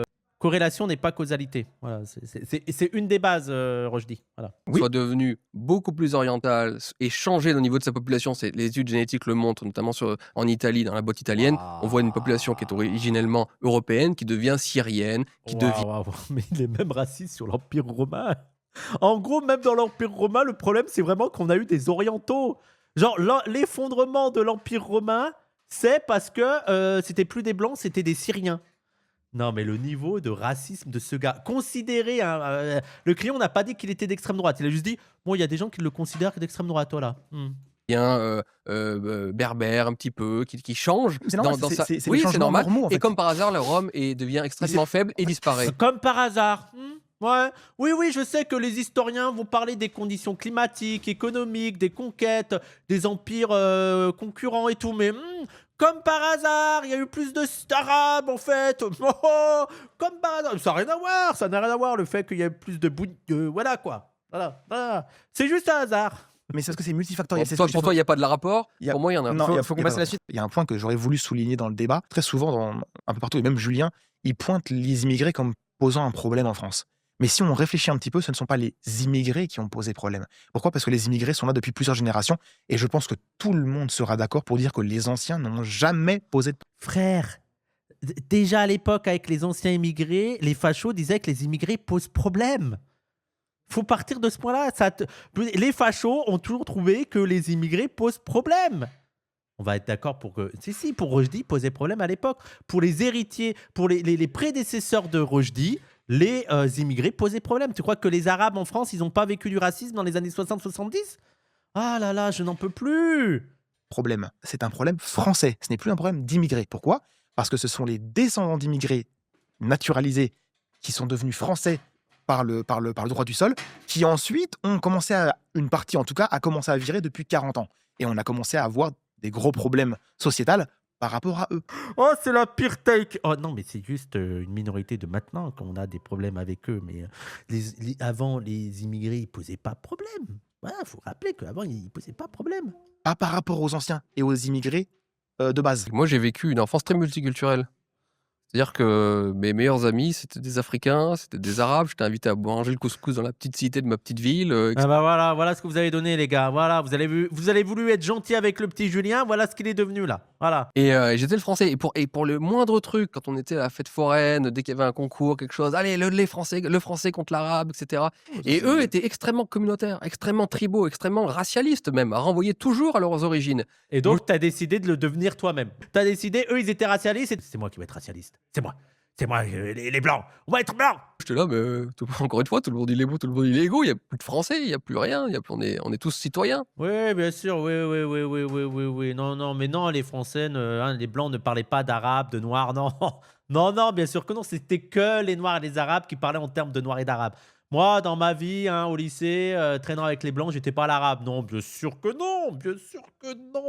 On faisait pas de blagues sur les arabes, tout ça. Ça n'existe pas. Mais non, on disait pas le black. Le black, c'est mon ami black. Et je crois que c'est ça, peut-être, qui a commencé à me mettre la puce à l'oreille, à me dire, mais en fait, on sera toujours envoyé à nos origines. Oh là là, le pauvre. Il a subi du racisme anti-blanc, ça lui a fait mal, donc il a décidé de devenir lui-même raciste. Identité. Et l'important, c'est que chacun en soit fier de son identité et que la différence des autres, c'est que j'étais chez moi. Ah oui, ça a vite viré nazi. Hein. Ah oui, oui. Ouais, mais moi, je suis chez moi, les gars. Hein. Donc, vous allez vous calmer, en fait. Hein. Je fais de la prédication, donc j'ai envie d'inviter les autres de la même manière que les apôtres de Jésus ou leurs disciples ont invité les gens de l'Empire romain à adhérer à leur foi. De la même manière, nous, on veut appeler les gens à l'islam. C'est génial ce que tu veux faire. Oui. Et ce qui est vraiment super, c'est qu'avec Internet, tu peux le faire de ton pays d'origine. Alors toi, c'est la France, mais les Arabes et les musulmans pourraient le faire du Maroc, de l'Algérie, on est en France, l'Arabie Saoudite. C'est exactement ce que j'allais dire. Utiliser, oui, ben, retourner c'est- dans les pays musulmans et Wow, ça a tourné vite. En plus, il dit retourner dans les pays musulmans. Je sais pas si tu es au courant, mais c'est un converti, en fait. Il n'a jamais été dans un pays. Il n'est pas né dans un pays musulman. Il ne peut pas retourner dans un pays où il n'est pas allé. Et ça, c'est vraiment, quand on parle d'islamophobie comme racisme, il y a une racialisation de l'islam. Les racistes sont en train de racialiser l'islam. Ils ont en face d'eux un gars qui n'arrête pas de dire que lui, il est français, qu'il a une culture française, que tu vois, il vit à la française, que c'est un converti qui est né en France. Et il arrive quand même à lui dire retourne en musulmanie. Vous voyez le niveau de racialisation qu'il y a, c'est une dinguerie. Et mais même moi, je veux dire, allez, prenons moi qui suis arabe, mais je suis né en France, j'ai vécu 99,9% de mon temps, de ma vie en France. Je vais retourner où? Où est-ce que je vais? À Saint-Chamond? Ouais, je peux à la rigueur retourner à Saint-Chamond. Ça reste la France. Faut arrêter avec ce truc de retourne chez toi. Oui, bah oui, je vais retourner à Saint-Chamond. essayer de démontrer Mais au jour le mais jour. Ils sont français. Et encore une fois, dis aux Blancs de retourner chez eux à partir des États-Unis, à partir du Canada. Sois cohérent avec ton discours. Sois cohérent. Et en plus, les chrétiens, vous avez colonisé et vous avez propagé la religion chrétienne sur l'ensemble de la planète. Comment ça se fait qu'il y a des chrétiens en Afrique du Sud? Comment ça se fait qu'il y a des chrétiens en Amérique du Sud? Comment ça se fait qu'il y a des chrétiens en Amérique du Nord? Comment ça se fait qu'il y a des chrétiens en Australie? Vous y êtes allés. Pourquoi tu as ce discours-là? Bah, dis pareil avec les cathos. Allez, les chrétiens, restez chez vous. Et concrètement, Mais en oui, quoi mais ils sont l'islam, français. c'est génial dans leur Oui, pays. ils sont français. Non, ils sont français administrativement. Oui. Waouh, mais lui, il est pas. Je veux dire, il est aussi français de sang. Je veux dire, faut aussi que tu te rends compte que les convertis sont aussi français de sang. Mais encore une fois, racialisation. Voilà, un converti, un blanc qui se convertit à l'islam, la racialisation, elle est tellement forte qu'il n'est plus français. Il devient un français de papier s'il se convertit à l'islam. Voilà, mais peu importe son sang et tout. Hein. Mais Constitution. eux-mêmes se ressentent. Mais oui, mais c'est l'État. c'est l'État qui a Je défini cite ce qu'était Hassan esclavage. II, c'est les Marocains, Oui, mais je comprends c'est pas ça, les c'est Marocains. ça. D'ailleurs, il suffit de les écouter, ils se ressentent bien davantage comme Marocains, Algériens ou que sais-je. Mais attends, tu ne peux pas reprocher à des Français d'origine algérienne, d'origine marocaine, d'origine que sais-je, sénégalaise de se sentir moins français que sénégalais, marocain et tout, quand l'extrême droite a un discours de vous n'êtes pas français et que tout le traitement institutionnel, tout le traitement de la vie de tous les jours, que ce soit par la police, que ce soit à l'école, leur fait sentir que ce ne sont pas des Français comme les autres. Le gars, il est en mode, vous n'êtes pas des Français, vous êtes des Français de papier, retournez chez vous. Et 2 secondes après, il est en mode, et en plus, ils se sentent pas Français. Bah oui, fils de pute. Comment tu veux qu'on se ressente français? T'as des nazis comme toi qui viennent dire vous n'êtes pas des Français. Mais moi, je suis un Français révolutionnaire. Moi. Voilà. Plutôt que français. Donc arrêtons Mais avec ce mythe tu et as- cette chimère. Non, Ces gens, ils ont le droit, ils se ressentent comme. Non, Tu ils confonds sont une autres. identité propre et une citoyenneté, nationalité. La nationalité te donne des droits et une civilité. Et c'est ça que tu n'arrive pas à imprimer. Alors pourquoi On moi, peut- alors Et- moi j'ai le droit de devenir marocain par exemple? Moi, en Bien tant que Mais chrétien, moi, je m'en bats les couilles. Tu peux devenir marocain si tu veux. Je veux dire, qu'est-ce que je m'en fous? On dirait que c'est un problème pour eux. Je veux dire, si tu décides d'être marocain et de décider que les citoyens marocains sont tes concitoyens, bah oui, vas-y, sois marocain. Je m'en bats les couilles, frère. Pourquoi ça me dérangerait? En plus, je suis même pas marocain. Courage aux Marocains. Mais c'est pourquoi je comprends pas le truc. Ils croient qu'on est aussi raciste qu'eux, là. je peux devenir marocain. Si tu es naturalisé marocain, Je serai jamais tu marocain. seras civiquement Non, comme eux, marocain. Mais t'as pas envie d'être marocain.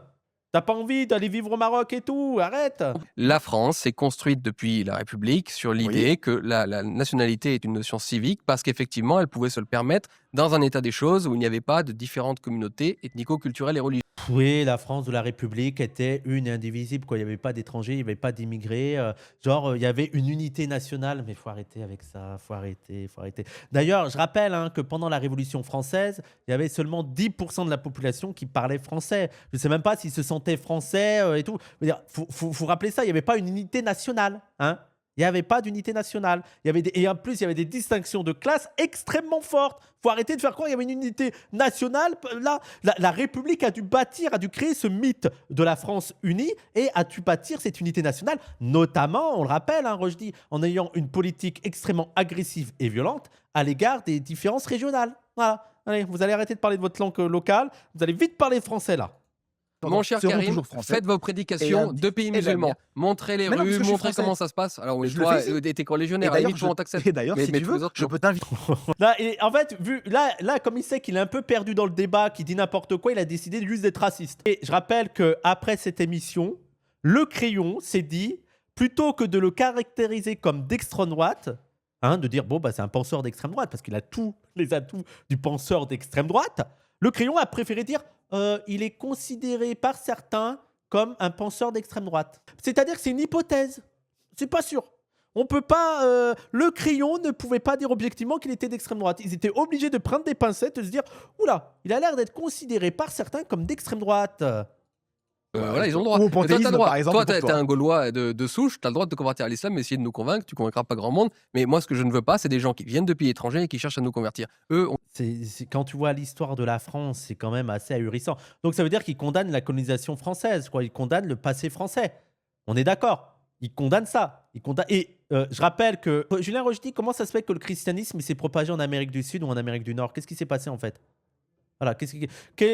Pourquoi? Quel est le phénomène qui a amené au fait que maintenant il y a des chrétiens en Amérique, dans tout le continent américain? Voilà. Tu peux me le rappeler. Et donc tu condamnes ça. On est d'accord. Ça aurait jamais dû arriver. faire d'Internet s'ils sont pacifistes, sinon Oui, ça mais veut ils dire sont autre chose. déjà là. Tu comprends ce que je Est-ce veux qu'on dire? verra Ils peuvent Julien Rochdy repartir. se convertir à l'islam un jour ou pas? C'est probable. Ne jamais dire jamais. Ne jamais dire jamais. Ne jamais dire jamais. Par exemple, Jamais Paul, dire qui était jamais. le plus grand Je m'en bats les couilles, mais qu'un gars d'extrême droite se convertisse à l'islam, ce serait pas extraordinaire. On a vu qu'il y a des gens d'extrême droite qui se convertissent à l'islam parce qu'ils ont une vision extrêmement réactionnaire et conservatrice de l'extrême droite. Il y a l'autre débilos d'Andrew Tate qui s'était converti à l'islam. Bon, ça serait pas une victoire pour moi, que Rochdy se convertisse, que le Rochdy actuel en tant que réactionnaire, raciste, néo-nazi se convertisse à l'islam. Je m'en bats les couilles. On est une civilisation en déclin. Sujet possible, faut-il défendre une culture commune ou assumer le multiculturalisme? Quel avenir pour la France? Faut-il défendre une culture commune ou assumer le multiculturalisme? Le fait est que je ne connais aucune civilisation qui a pu perdre. Mais t'y connais rien, frère. T'y connais rien en civilisation. Arrête de faire le. Je connais. Tu sais, on dirait qu'il a étudié tous les sujets, toutes les cultures, toutes les civilisations et qu'il arrive à te faire un rapport de toutes les civilisations et de comment ça s'est passé. Perdurer, qui a pu être assez stable pour créer assez de prospérité, pour se développer dans l'histoire. Je ne connais aucune civilisation qui a été multiculturelle. La Chine est multiculturelle, il y a 53 ethnies. Non, mais il y a une seule culture chinoise. C'est la même, c'est pareil. On vit pareil dans tout ce territoire. Mais non, mais vraiment, l'histoire par les fachos, les gens. Je ne connais aucune civilisation. Oui, il aurait dû s'arrêter là. Civilisations qui ont des bases culturelles assez solides pour éventuellement accepter en leur sein d'autres cultures minoritaires.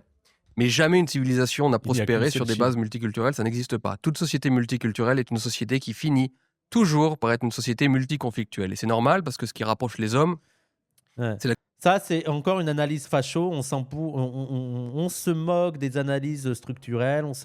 À aucun moment, dans tout le propos, dans toute l'analyse de Rochdy, il n'y a aucun moment une analyse économique, tu vois, une analyse des conditions économiques du pays, de quels sont les rapports en force, quelles sont les situations concrètes, je sais pas, du marché du travail, de telle population, de la structure de classe, quels sont les conflits, quels sont les secteurs en tension. Non.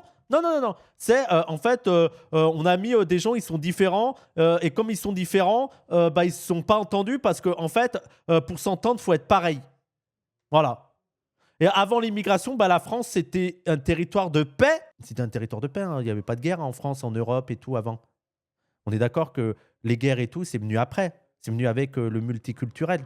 C'est ça, hein. par conséquent, des sociétés multitribales, bon, pas dire multiculturelles, sont vouées à l'échec parce que à la moindre crise économique, au moindre problème économique et social, les gens naturellement se rapprochent de leur communauté et commencent à s'opposer aux autres communautés. C'est même pas, ce n'est ni bien ni mal. Je ne dis pas que c'est génial. Moi, je suis pas identitaire parce que je trouve ça absolument génial. Oui, Je les Gaulois constate étaient pacifistes, ils faisaient des tournois de belote, jamais la guerre entre. Non, mais c'est débile. Qu'est-ce que vous voulez répondre à ça? Genre, on est différents, donc ça y est, on se fait la guerre.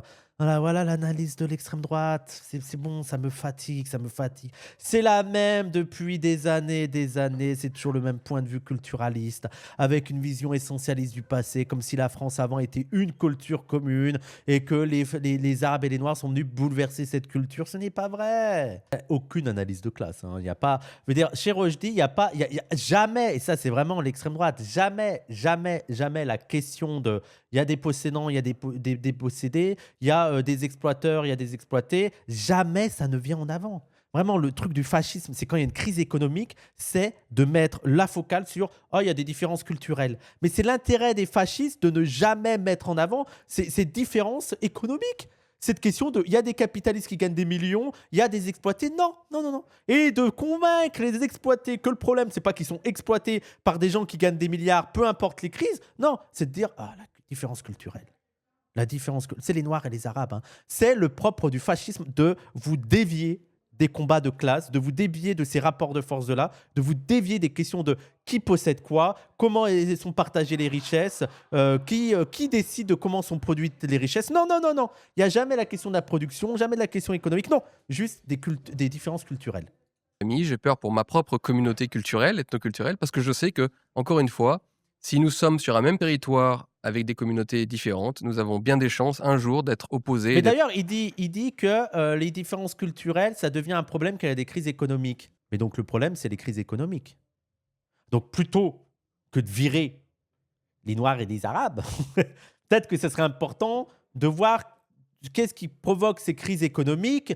Est-ce que ce n'est pas lié à un système économique en particulier, à un mode de production qui entraîne des cycles, des crises cycliques et parfois des crises majeures et qu'il faudrait peut-être corriger ces crises économiques? Non, je ne sais pas. Je lance une piste. Peut-être que ce serait intéressant de régler ces crises économiques. Que j'essaie de mettre en avant, à savoir moi, l'identité charnelle, ce qui est la vraie identité des pays, et lui, la vraie identité des pays. Mais en fait, voilà. Moi, j'ai une question pour Rushdie. La vraie identité charnelle de la France, c'est quelle période? Voilà. C'est, parce qu'il faut quand même rappeler que l'histoire de la France, il y a eu différentes...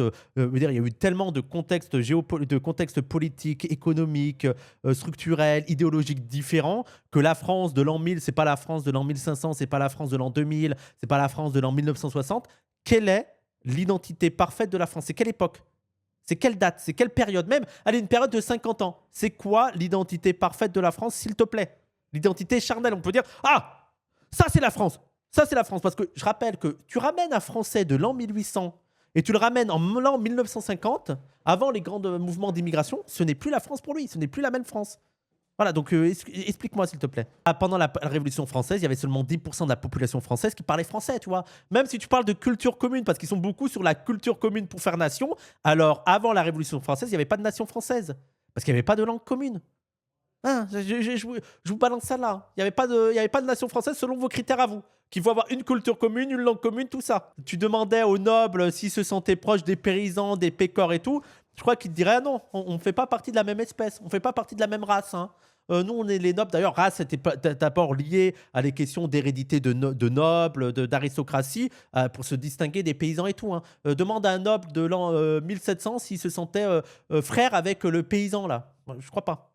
Tu vois, je crois pas. Je crois qu'ils appartenaient à deux mondes différents. Hein. Moi, en tant que blanc, je sais que du racisme anti-blanc, il y en a Allez, on continue. foison. De la même manière qu'il existe du racisme anti-noir, anti-arabe, anti-asiate, de toutes parts, il peut y avoir du racisme. Ça, il n'y a pas de problème. Par contre, c'est une chose qu'il faut, selon moi, absolument combattre. Pour quelle raison? C'est très simple. C'est ouais, non, mais les gens, hein, vous avez vu qu'il a des avis un peu éclatés depuis le début. Pour lui, il y a du racisme anti-blanc à foison. Oui, bon, continue. Même pas on a déjà fait plein de vidéos sur le racisme anti-blanc, je ne vais pas m'attacher sur ça. Hein. En général, le racisme, les gens qui en tout cas sont racistes, mais qui en plus sont religieux, ont oublié une chose, c'est que le premier péché qui est rapporté dans les textes religieux, que ce soit dans le judaïsme, le christianisme et l'islam, c'est le péché du diable.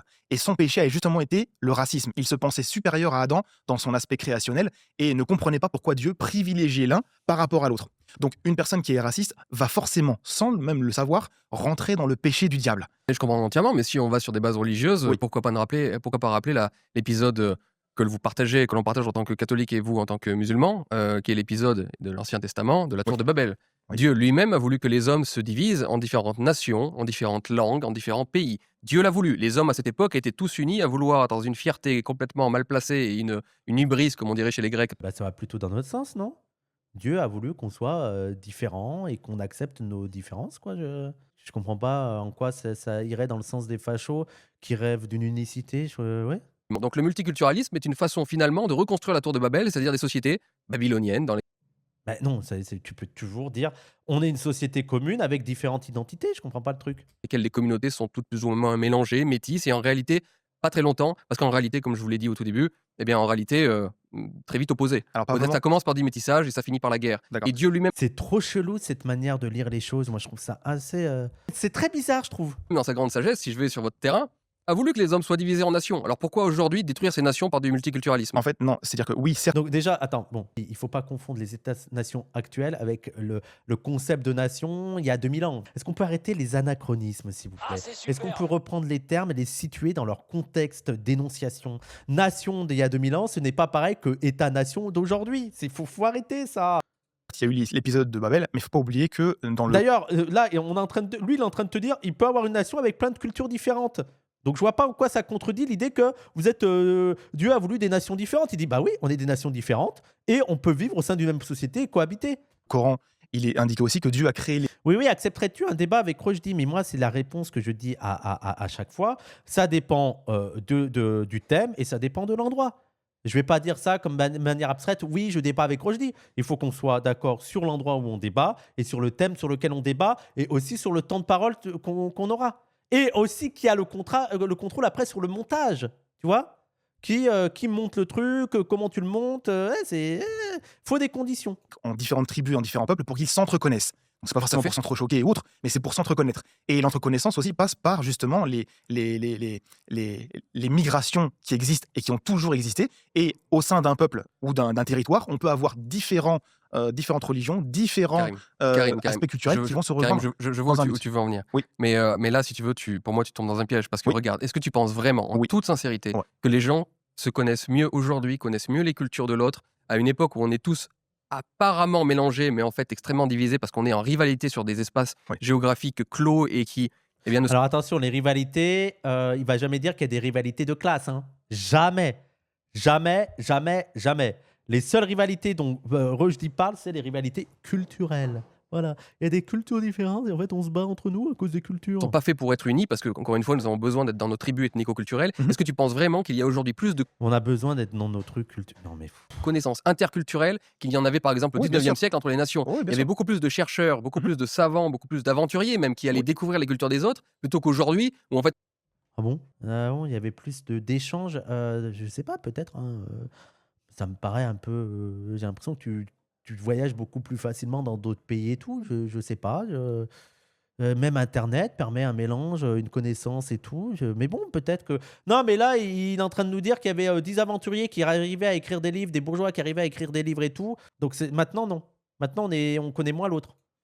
on fait un espèce de micmac complètement dégueulasse d'une culture mondialisée dans lequel personne trouve sa voie et en plus on finit par s'opposer parce que forcément l'homme étant comme ça, ayant une nature C'est comme ça, l'homme, et voilà. Ça, c'est aussi les fachos qui ont une vision très essentialiste et naturaliste de l'homme. L'homme, c'est comme ça. Ça, il faudrait compter dans un discours de facho combien de fois ils vont vous dire c'est comme ça, c'est l'homme, c'est comme ça, c'est dans sa nature. L'homme est un loup pour l'homme, selon Hobbes. Voilà, faut le savoir, hein, c'est comme ça. Il n'y a pas besoin de chercher, c'est dans la nature de l'homme. Voilà. tribale comme je le disais, eh bien si on met deux individus tribaux sur un même territoire, eh bien ils finissent Des livres qui n'étaient pas lus par 99% des gens, oui, oui. par se battre. Le problème Donc avec moi je cette crois, définition moi je suis Julien, tout à fait, non, je finis juste là-dessus Karim, et je te Vas-y, laisse pas de parler. Moi je suis tout à fait ouvert Mhm.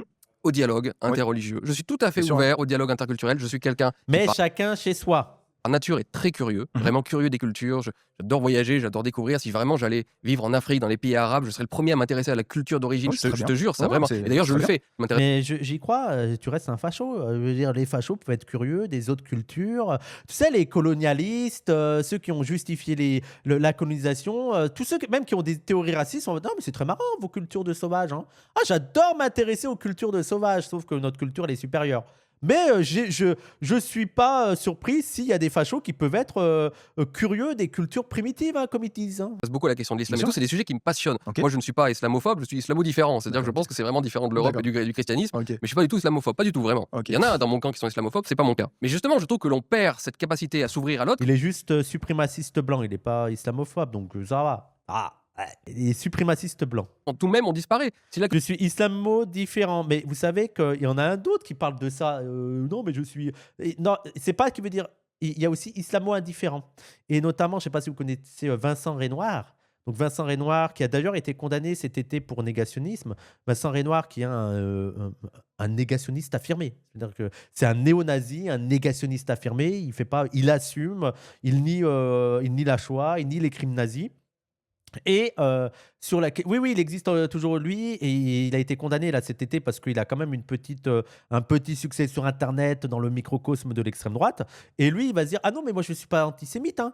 Je suis judéo-indifférent. En gros, non, mais je m'en fous des juifs. Hein. Je vais juste dire qu'il n'y a pas eu de crime nazi, mais je m'en fous des juifs. Je fais juste le salut nazi, mais vraiment, les juifs, non, je suis indifférent. C'est pas mon sujet. la culture européenne, la civilisation française disparaissent, eh bien, il ne peut plus y avoir de dialogue. Mais le Pour problème, qu'il y ait un dialogue, il faut qu'on soit différent. Le problème, c'est qu'il n'y a personne qui va disparaître. C'est ça le souci. C'est ce qui qu'en se passe fait, en ce moment. C'est assez fantasmé. C'est-à-dire qu'en fait, Les missions ethnographiques étaient souvent du pillage tout en étant sincèrement intéressés par les cultures qui volaient. Oui, regardez, les civilisations occidentales étaient profondément racistes et suprémacistes et elles ont volé toutes les productions culturelles du Sud pour leur mettre dans leur musée à eux. Hein. Elles étaient très curieux. Hein. Hey, oh. Comment vous pouvez dire que les Français étaient racistes? Il y avait des zoos humains. Ils étaient ultra curieux, les Français. Ils venaient voir des Noirs. Voilà, ils étaient curieux, quoi. Ils venaient voir. Comment ça se passe? Comment ils sont, ces gens-là? Comment on peut être curieux et raciste? C'est pas possible. Ça n'existe pas. on pense qu'il y a une forme de grand remplacement. En tant que tel, il n'y a pas de grand remplacement ethnique pour l'instant. Hein. C'est-à-dire qu'en gros, si on regarde le nombre d'étrangers ou d'immigrés, parce que les deux catégories sont complètement différentes sur le vas-y. sol européen, il n'y en a pas tant que ça. Selon l'INSEE, en 2024, environ 7,7 millions d'immigrés vivent en France, ce qui représente 11,3% de la population.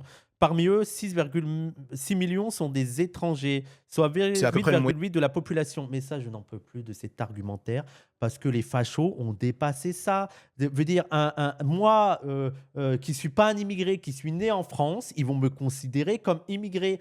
Je ne sais pas, un Kanak, un Guadeloupéen, ça fait des centaines d'années qu'ils sont français, ils vont voir un Noir en France, ils vont dire que c'est le grand remplacement. Arrêtez avec cet argumentaire. Il y en a beaucoup. Mais il n'y en a pas tant que ça. Si, bien sûr. Si on regarde les chiffres de Non, l'INSEE, c'est parce que Ces chiffres sont faux parce que pour eux, un immigré, c'est pas seulement quelqu'un qui vient d'arriver, c'est quelqu'un qui est non blanc, un immigré. Voilà. Peu importe combien de temps ça fait qu'il est en France, il est non blanc. il y a des comment dire des ils rendent citoyens français, ils naturalisent des gens en veux-tu Oui, en voilà. Donc en fait, ils exactement. sortent des étrangers. Mais alors, Voilà, faut arrêter avec ça. les étrangers, le les problème- personnes d'origine étrangère sont toujours plus nombreuses en France. regarde, le problème, Julien, c'est que tu as une vision qui est, selon moi, qui est encore plus dure que tous les tyrans de l'époque. Est-ce que tu penses que le discours de Julien est raciste? Non. Est-ce que le discours de Julien Rochdy est raciste? Non, je crois pas. Non. Qu'est-ce qui vous fait dire ça? Raciste? Julien Rochdy? C'est une bonne question. Je vais essayer de m'y pencher. Laissez-moi étudier un peu plus la question, mais non, je crois pas. Je crois pas qu'il soit raciste, le discours. Je sais pas ce qui vous fait dire ça. Elle est bizarre, votre question. Elle est orientée. Elle est un peu orientée. Hein. Le discours de Julien est raciste. Oui, c'est une identité racialisée. Et comme j'ai dit, pour lui, un Camerounais chrétien qui viendrait... Non, mais je vois pas. Sinon, je vois pas comment il pourrait dire non. C'est pas possible. Tu peux pas dire non. Le discours n'est pas raciste. Ouais, quand même. sur le sol français, et qui naîtrait sur le sol français ne pourrait jamais être un citoyen français. C'est-à-dire que même avec ses frères coreligionnaires, il les renverrait dans leur pays. C'est une remigration immédiate. Et ça, c'est un gros problème, parce que c'est en Il n'est pas raciste car le racisme est interdit en France, oui. contradiction totale avec le livre, encore une fois, qui a fait sa civilisation. Source que Rochdy est raciste. Source. Parce qu'on regarde l'Empire romain, par exemple. L'Empire romain n'était pas très... Arrête! Je n'en peux plus! Arrête avec ton empire romain, on s'en bat les couilles de ton empire romain! C'est quoi cette fixette sur l'empire romain? C'est pas possible! C'est un sujet adjacent, on va dire parallèle. Mais En fait, c'est parce que non, pour savoir- je peux te c'est pour répondre. Moi, savoir- je c'est suis pour savoir catholique qui de je- culture, de Oui. tradition. Je vais Oui, mais le c'est- plus souvent possible à la messe. D'accord. Mais après, dans ma foi intérieure, c'est là l'avantage en fait du catholicisme sur l'islam. C'est que D'accord. vous êtes plutôt une religion. On pourrait avoir, je vais pas ouvrir le sujet, mais Oui, ça plutôt va. une religion de traditionnellement, historiquement en tout cas, de la soumission à des lois, à des codes, à des rites. Alors Dans le christianisme, pas du tout. Dans le christianisme, pas du tout, pas du tout, pas du tout. Il n'y a pas eu du tout des courants où c'est vraiment le respect de la loi. Non, non, oh, non, bien sûr que non. Non. Ça, c'est que les musulmans, Nous quoi. sommes une religion du doute, du cœur, de la foi. Ça aussi, une version, vraiment une vision essentialiste des religions, même du christianisme et tout. Ça voit pas tous les courants. Ça voit pas comment il y a pu avoir des courants très autoritaires avec imposition de les lois de l'Église et tout. Non, non, non, non, c'est la religion du doute, non. Mais attendez, on n'a pas cramé des gens pendant le Moyen Âge, le médiéval et tout. On n'a pas eu des guerres intestines entre chrétiens et tout. Qu'est-ce que tu racontes Qu'est-ce que tu racontes Non, mais c'est oui, l'Inquisition, les croisades. Oui, oui, du doute, oui, bien sûr. Ouais, ouais, ouais. Mon cul, c'est du poulet, ouais. Voilà, voilà les fachos. Vraiment, ils transforment l'histoire, quoi. De l'adhésion à une C'est un foi. détail. Donc, par conséquent, on peut douter tout en restant catholique. Il m'arrive dans ma vie de douter. Il m'arrive effectivement d'adhérer plutôt parfois à une philosophie plus panthéiste parce que je suis spinoziste depuis mon adolescence. Je suis un Français d'origine européenne, de tradition catholique. Je suis Voilà. une institution. Les institutions chez les Européens, chez les Occidentaux, Oui. ont dépassé le cadre tribal depuis très longtemps. C'est pour ça qu'en Oui. Europe, nous ne définissons pas une citoyenneté sur un cadre purement filial, généalogique, racial même, Oui. effectivement. Mais aussi pourquoi est-ce qu'on s'est permis de faire ça? Pourquoi est-ce que l'Europe est rentrée au XVIIIe siècle dans un cosmopolitisme d'esprit? Oui. Parce que précisément, il y avait une homogénéité qui était établie. Hein, mais que d'où il sort ça? Genre, il y avait l'unité dans ces pays-là, et donc c'est bon, on va permettre le cosmopolite. Mais qu'est-ce que tu racontes, quoi? Qu'est-ce que c'est cette explication de on a été cosmopolite parce que voilà, on était homogène. Et comme on était homogène, on a pu coloniser. Hein, et vraiment, c'est quoi cette analyse tirée du cul là, quoi? Quelles sont tes preuves? Quels sont tes arguments? Quelles sont aussi les structures économiques de l'époque, quoi, qui te permettent d'affirmer ça? C'est bon, on était. Voilà, donc on a pu être cosmopolite parce qu'on était unis. Donc on n'avait plus besoin de se définir en termes tribaux parce que nous étions universalistes de fait dans notre pratique de la Non, non, on n'était pas universaliste de fait, on se prétendait universaliste, notamment pour conquérir l'ensemble de la planète et dire que l'universalisme, c'était notre modèle à nous, et on propageait notre modèle à nous au nom de l'universalisme. Mais on était profondément anti-universaliste en mobilisant l'argument de l'universalisme. C'était un universalisme de façade pour en fait imposer notre modèle à nous. politique. Mais c'est comme ça qu'on a justifié la colonisation, l'idée que notre modèle, c'est le meilleur, c'est celui qui doit... il est vraiment universaliste, donc on va l'imposer à tout le monde. Voilà. Faut éduquer les populations du Sud. En Europe. Maintenant, la situation a totalement changé. Le problème, c'est que cette vision neutre du point Et d'ailleurs, rappelez que dans certaines analyses marxistes, on a aussi des extraits comme ça chez Lénine, il y a l'idée que pour faire face à la montée en puissance des luttes révolutionnaires, des luttes ouvrières, des luttes qui menaçaient le pouvoir bourgeois en place, l'un des moyens pour la bourgeoisie de calmer ces luttes sociales, c'est de procéder, d'accentuer la colonisation, de surexploiter les populations du Sud, de tirer davantage de richesses pour pouvoir, acheter la paix sociale. Acheter la paix sociale chez les ouvriers du Nord, des acquis sociaux, les congés payés et tout. Et pour que les bourgeois ne perdent pas trop de leurs profits, il a fallu compenser cette perte de profit sur les acquis sociaux en exploitant davantage les populations du Sud. Donc il y a aussi une explication de la colonisation par la montée en puissance de la contestation sociale dans le Nord et de la contestation ouvrière. Et là, c'est des analyses plus structurelles, quoi. Mais ça n'a jamais été en mode... on était unis, donc comme on a été unis, on a pu être cosmopolite. de vue de la race, de la tribu, de la tradition familiale, se heurte aux sociétés multiculturelles, dont nous sommes en train de parler, donc multiraciales, multiethniques, multireligieuses. Et par conséquent, cette définition institutionnelle de l'identité, de la citoyenneté, n'est plus valable. Pourquoi Parce que ça fonctionne. Tu peux établir une 5e République quand tous les Français sont français depuis plusieurs siècles et qu'effectivement, Il est quand même au courant que la question de la 5e République n'a jamais été sur la base de c'est bon, on est tous français. Je veux dire, qu'est-ce que tu racontes? Qu'est-ce que tu racontes? Est-ce que tu es au courant de comment est née la 5e République? Qu'est-ce que c'est ce débat de con? En fait, on a pu faire la 5e République parce qu'on était tous français. Voilà. C'est une folie. Tu es d'extrême droite, tu peux dire n'importe quoi. T'as une cravate, t'as un costume, ça fait un télo. La 5e République, c'est parce qu'on était tous français. Voilà. Oh putain, je n'en peux plus. il n'y a plus véritablement de questions entre un Occitan, un Breton. D'ailleurs, il en a toujours, hein, mais Bien sûr. elles sont moins vivaces. Sûr. Aujourd'hui, nous sommes face à de nouvelles communautés qui viennent d'arriver, qui persistent dans Qui leur... viennent d'arriver, frère. Je sais pas, mais si tu prends les Algériens, même l'immigration algérienne, l'immigration arabe, on vient pas d'arriver. Ça fait quand même un certain temps qu'on est là maintenant. Il va falloir peut-être actualiser, quoi. On est là, quoi. Être, qui persistent dans leur identité, et par conséquent, cette définition de la citoyenneté est caduque. ne peut plus fonctionner. Donc en fait, si tu remets les choses dans leur contexte, Et il a apporté aucune preuve, hein. Il a juste affirmé que ah bah là c'est différent, il y a des problèmes, donc ça ne marche plus la nation. Voilà. Avant on pouvait affirmer cette citoyenneté parce qu'on était, c'était bien. Maintenant on n'est plus bien, donc on peut plus affirmer cette citoyenneté. C'est son argument, c'est le niveau de son argumentaire. Aucune preuve, aucune analyse structurelle. Non, juste bah maintenant ça se passe mal, donc on peut plus faire comme avant. qui compte dans la pensée du général de Gaulle, Ouais. c'est bien ce qu'il a dit quand il a parlé de la définition identitaire Ok. du français, parce que le problème institutionnel ne se posait pas à l'époque, il se pose aujourd'hui. D'accord. Mais quand il a écrit cette constitution, on est d'accord qu'il y avait Helléno-chrétien, c'est en gros rapport à la civilisation antique grecque, de reprendre l'héritage grec helléniste et en même temps l'héritage chrétien. Parce que ça fait bien quand même. Helléno, ça fait bien quoi. On est issu de cette civilisation romaine, grecque, tout ça. Voilà. Et chrétien aussi. qu'on appelle l'Algérie française. Donc ça veut dire quand ils ont rédigé en 1958 cette constitution, l'Algérie était encore française. Oui, mais je te tu rappelle que le général peux de pas Gaulle dire- ne croyait pas du tout à l'assimilation des Algériens, au point même qu'il a poussé dès le début à la fin de l'Algérie française. Il n'y croyait pas. Oui. Plein de phrases de lui qui rappellent Colombier de mosquées, mélanger des Arabes et des Français, c'est dans Oui, on rappelle que De Gaulle était raciste. Hein. Faut pas l'oublier. Hein. un verre d'eau, c'est l'huile et l'eau, ils finiront Ouais. toujours par se séparer. On se rappelle même de plein de propos comme ça, de grands. Après, c'est sûr que, effectivement, prenons le cas de l'Algérie française. Effectivement, s'il y a un traitement raciste et on parque les Algériens dans des situations, dans des situations précaires, dans des travails surexploités, et on les considère comme des sous-citoyens, et au contraire, les coloniser, on leur donne l'accès à des privilèges, à l'éducation, et on crée une inégalité entre les colonisés et les colonisateurs, qui est le b.a.-ba de la colonisation. Effectivement, les Algériens vont pas se sentir français. Parce que là, il va nous faire croire qu'on a tout fait pour que les Algériens se sentent français. Oui. Non, mais réécrivons l'histoire. Il n'y a pas de souci. Réécrivons l'histoire. Vraiment, les natifs américains qui ne se sentaient pas américains, c'était trop chelou. Trop chelou. Moi, je comprends les Américains, les Européens qui disaient qu'ils ne seront jamais américains. On a tout fait. On a tout fait pour que les natifs américains se sentent américains. Ils voulaient pas. Est-ce que tu penses que tu peux toujours être ami avec Karim? Ah oui, bien sûr. Je peux être ami avec presque n'importe qui, j'allais dire, à condition qu'il me respecte, qu'il respecte ma culture. Est-ce que tu penses que tu peux toujours être ami avec Julien? discuter avec Julien, partager des choses, même dans l'adversité. Il n'y a aucun problème.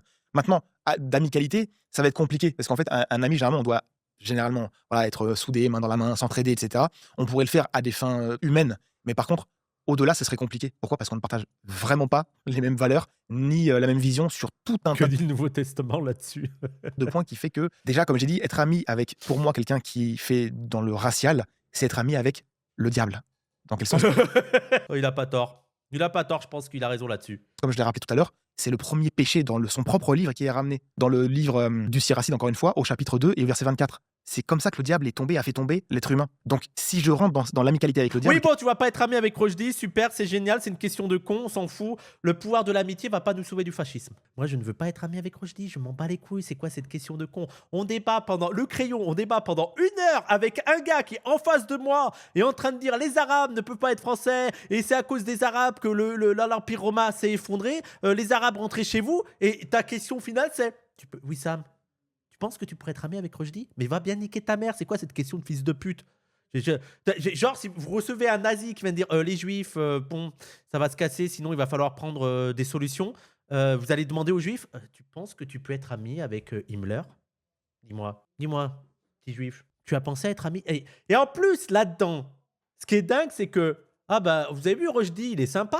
Il est tolérant, lui, il peut être ami avec le musulman. Mais le musulman, il veut pas être ami avec le nazi. Ah bah dis donc, c'est qui là tolérant? Hein? Comme quoi, en fait, les vrais fascistes, c'est les antifascistes. Parce qu'ils veulent pas être amis avec les fascistes. Allez, c'est bon. Ouais.